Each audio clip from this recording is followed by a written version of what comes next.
Ang Ginoo manaa kaninyo. Manaosab kanin. Pagbasa gikan sa Santos nga Ebanghelyo sumala ni Marcos. Mayaon ikaw, O Ginoo. Unya mibiha sila ni adtong dapita ug mipadayon paglakaw latas sa Galilea. Dili buot si Jesus nga may mahibalo kun hain siya, kay gipahimangnuan man niya ang iyang mga tinun-an nga ang anak sa tao itugyan ngadto sa mga tao ug patyo nila siya ug mabanhaw tapos sa tulo ka adlaw. Wala sila makasabot kung unsay kahulugan sa iyang giingon kanila, apan nahadlok silang mangutana kaniya. Nahiabot sila sa Capernaum ug sa nakasulod na sila sa balay, gipangutana ni Jesus ang iyang mga tinun-an, unsa may inyong gilalisan didto sa dalan? Apan wala sila motubag, kay naglalis man sila kung kinsay labing dako kanila.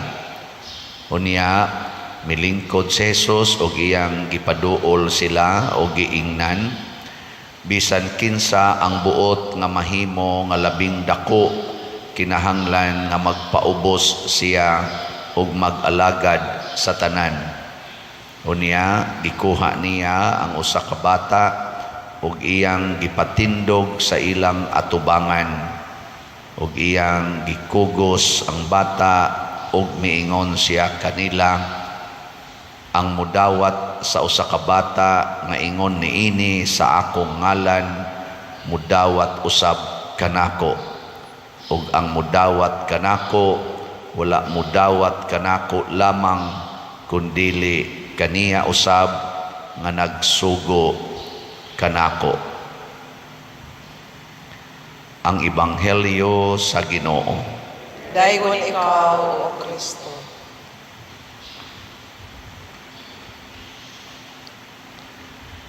Usa sa mga nindot gyud kaayo nga mga pagtulun-an makuha nato karon sa atong unang pagbasa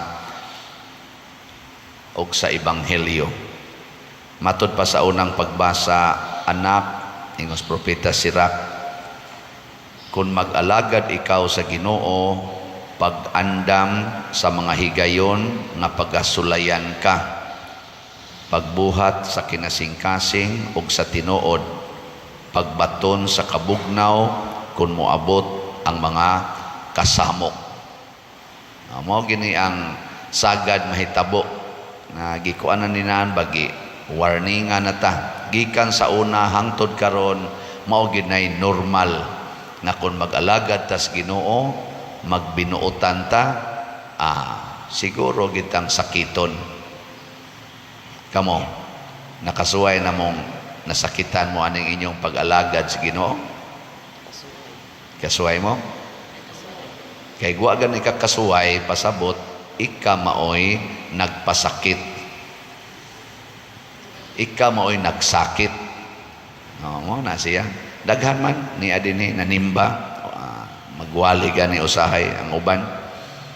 Nga imbis maoy mo absorb sa kasakit, maunahin o itig hatag o kasakit sa uban.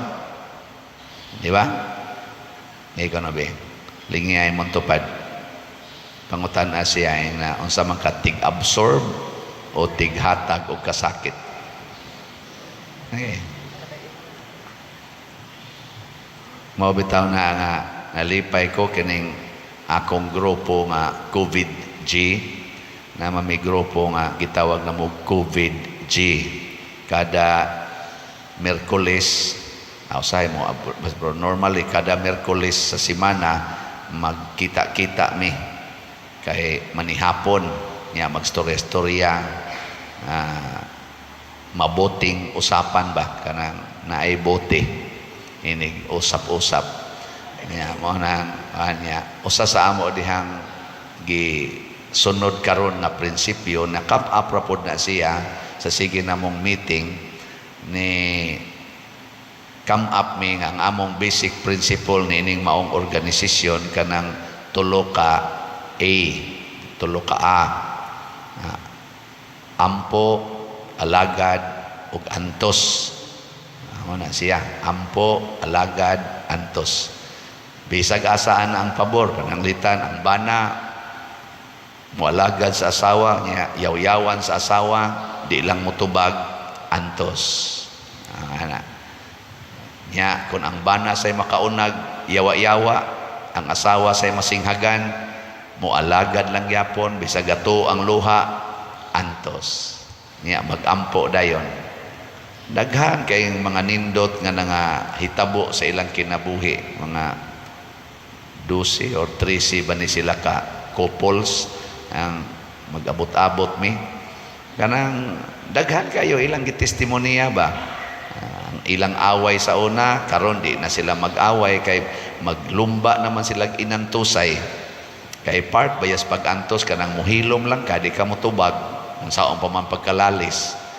Na niyag sa puto ng asawa, i-outside ako lambo ang bana, di pasudlos kwarto, usahay. Musod yung bana. Musod yung, ug tamparoson, okay lang. Kulatahon, okay lang. Kung patyon, okay lang. Di dyan ko no mahitaboy, di magani ko no kakusi ang asawa. Basta mudikit lang ko no ang banang buangon. Nakaamgo naman. O sakiton ko. Yaw-yawan ko sa kong asawa. Angayan sa kong yaw-yawan. Inana ba? Kamo, ganahan mo musunod anang ampo, alagad, o antos. Daghan kayong nagkagubot nga pamilya, akong tambagan, nasa mo tiks na ko panagsa, padir, hapit naman mo tuig, sige ko gamit aning ampo, alagad, o antos nga imong giingon, wa may epekto. Wa ko no epekto. Nako, nga no may epekto. Mag-away ramang yapon ni padir. Lalis mo lang yapon niya. Ika mo ibuangon. Wa ka ni gamit. Gigamit na ako padir. Sige kong ampo. Sige kag alagad. Ako siyang alagaran. Niya, sige kag antos. Siya, ay giantos ko nag-alagad padir. Nganong maglalis mamokon, imo pang giantos. Nganong doon na mamoy away. Nga di man na mangaway ang muantos. Mudawat raman na bisag patid-patiran, bisag pagkulatahon, mudawat raman na. Pareha ni Jesus ba? Nagkalalis dahil sila, naglansan niya sa cross. Naglalis, nagsininghagay. Si Maria, nakiglalis di ay. Wano? Mao na. Mao na iantos. Wato siya mo gamit. Ang iya ato, kanang mo alagad ka, di jud mo magkalalis, basta mag-alagad. Kaya unsa may pasabot ang imong priority pag-alagad, dili ka mangayo og baos. Alagad gud. Ang imong kalipay, naas pag-alagad. Di ka mangayog baos. Mo na ingos Kristo, kung kamo mangalagad, ayaw mo paghunahuna og bayad. Para nang mo trabaho ka, kompanya, o bisan din ni simbahan. Ingon ani karon ako, nagmisa ko, di ko maghuna-huna og kolekta. Ana ba? Slot noon, mo offer ako. Baligya og slot niya, og way mo palit. Adi rasad ko, ana mo reklamo.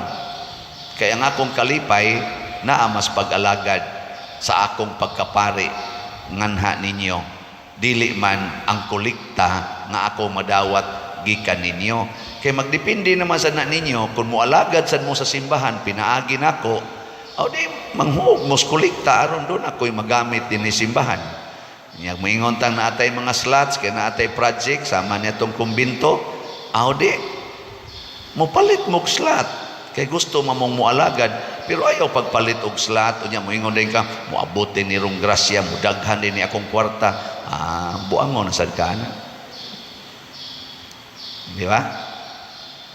O na, makahatag og kalinaw. Kinsa may makahimo ni ini, matud pa ni Jesus, ang bata ragyod. Kay ang bata ragyod, mo'y magsigig himog mga butang, nga way paghuna-huna, kung bayran siya. Ang iyang kalipay naas pagbuhat sa maong butang. Kung kanang bata, magduwa na, ang iya na, lipay ragyod, ug naay mo apil, lipay. Nya magbugno na sila, mag-away na sila, ikataod-tauran. Kuha na sad, kanang duwa na sad. Ano ba? Ika mo din mga bana, kinsa ninyo din hiron ang mo desisyon nga din agyod mo magsigi kunahuna og tagaan mo maayong pagtagad sa inyong asawa, magsigi ra gyud mo alagad og antos nila. Taas ang kamot, mga bana. Anay usang ni isa ang uban kasigi lag kinopo no, uban sa doko-doko. Dugay na ko inanto sa panuay nako. Depende tingali niya. Abi arin lang tas mga asawa kay kani man yung asawa mo mga buotan kayo kinsa dining asawaha nga mosaad nga magsigi na lang yung alagad din agyod muyaw-yaw sa banata sa kamot. Nay usay mauwawon kay misulti. Mao ni ang atong kinaiya. Pero kamo pulos pa mo mga bata kana mga grade 1, grade 2 inig-ingon ako isas kamot. Ana gid na. Di ba? Yang ano man mo isa sa inyong kamot kay kunuhay dagko na mo kauwaw mo isa ta. Ang bata lagi mo sunod inig sultis Ginoom lahos gina. Nagmisa lang ko nga naay mga elementary ba, mga Boy Scouts. Hapit katunga tingali ato mga Boy Scouts. Nya nasa ang mga ginikanan kay mura man tog ilang jamboree. Kada nako paisas kamot ang mga katong mga Boy Scout ba Boy Scout ba na kanang elementary ka na nag-uniform pastang kusugang mo isa ang mga ginikanan ug mga maestra wagi mo isa. Pero ang bata sige lang sa giisa kinsa dinhi ang di na mangaway ana gyud yon. Nako sige suway ko nung nagsukmag ka nang naan ni isas kamot. Apa man sila mo sukmag no. Pero mo na ingos Hesus kinahanglan mahisama mo ni ining bataa aron mahimo mong dako siging harias langit mo alagad mo sa tanan sa way pagpangayo ug baos. Mao nay sikreto aning kinabuhi natos kalibutan nga mahimong malipayon, balaan ug mauswagon. Pagpakabata sunod sa sugo sa Ginoo way reklamo. Matod pastubag nato sa Salmo unsa to? Itugyan ang inyong kinabuhi ngadto sa Ginoo ug tabangan kamo niya. Kanang bata nga magpakabata tabangan ginas inahan labi nag magsigig smile magsigig kana bang magpakabata lagi siya ba?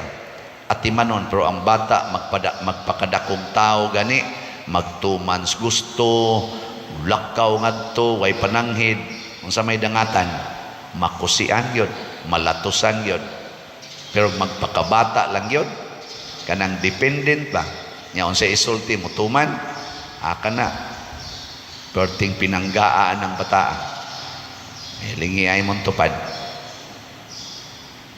ang di mo lingi maimpierno ina sugod karon magpakabata na ta ha ina ang tupad kabata na ta na sa mga dagko ang pagpakabata mao ang pag-ampo kanunay pag-alagad kanunay o pag-antos kanunay nya kinsa may makabenepisyo niini ang una gyud ayaw pangayo og maayong epekto diha nimo tingali sa sige nimong alagad daog-daogon gyapon ka sa sige nimong antos paantoson lang gyapon ka ang tumong ni ana aron makahatag-tag kalipay sa uban.